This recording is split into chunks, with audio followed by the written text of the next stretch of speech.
तक हमारा channel subscribe नहीं किया तो फ़ौरन सब्सक्राइब का बटन दबाएं और बेल आइकन को दबाना हरगिज़ मत भूलें ताकि ऐसी दिलचस्प वीडियोस आप तक पहुंचती रहें।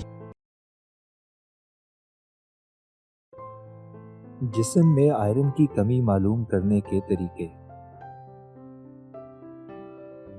खून की मिकदार कम होने की सबसे बड़ी वजह जिस्म में आयरन की कमी है, जिसके सबब खून के सुर्ख खलियात की तादाद कम हो जाती है, जो जिस्म में ऑक्सीजन फराहम करने के लिए जिम्मेदार समझे जाते हैं।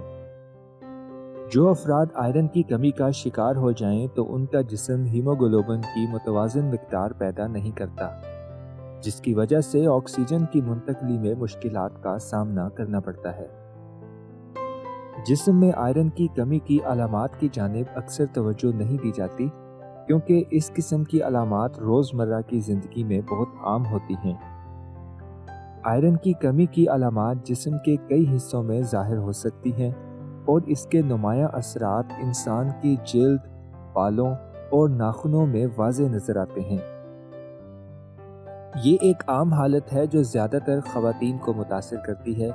इसकी कमी पट्ठों और टिश्यूज़ को मुनासिब तरीके से काम करने से रोकती है और उन्हें मतलूबा ऑक्सीजन हासिल करने से रोकती है। आयरन की कमी को पहचानने की निशानियाँ। खून के सुर्ख खुलियों में हीमोग्लोबिन ही है जो आपकी हथेलियों और गालों को उनका कुदरती सुर्ख या गुलाबी रंग ज़ाहिर करता है। अगर आपके जिस्म में मतलूबा मिकदार में आयरन नहीं है तो आपकी जिल्द कमज़ोर हो जाएगी। अगर आप अपने बालों के दरमियानी हिस्से में फासला या बालों के गिरने की शिकायत का सामना करते हैं तो इससे ज़ाहिर होता है कि जिस्म में आयरन की नुमायाँ कमी है।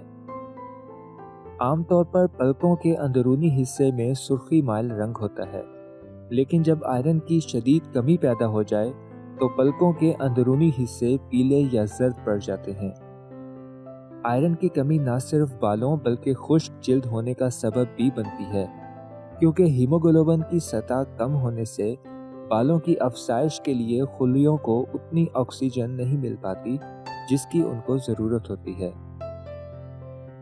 आयरन की कमी के नतीजे में आपके नाखून आसानी से टूटना और चिपकना शुरू हो जाते हैं और उनका रंग भी फीका पड़ जाता है और बाद-अज़ां वो दरमियान और किनारों से टूटने लगते हैं। आयरन की कमी की वाज़े अलामात में थकावट, कमज़ोरी, सीने में दर्द, हाथों में बेजान सी कैफियत और ज़ुबान में दर्द जैसी शिकायत भी शामिल हो सकती हैं।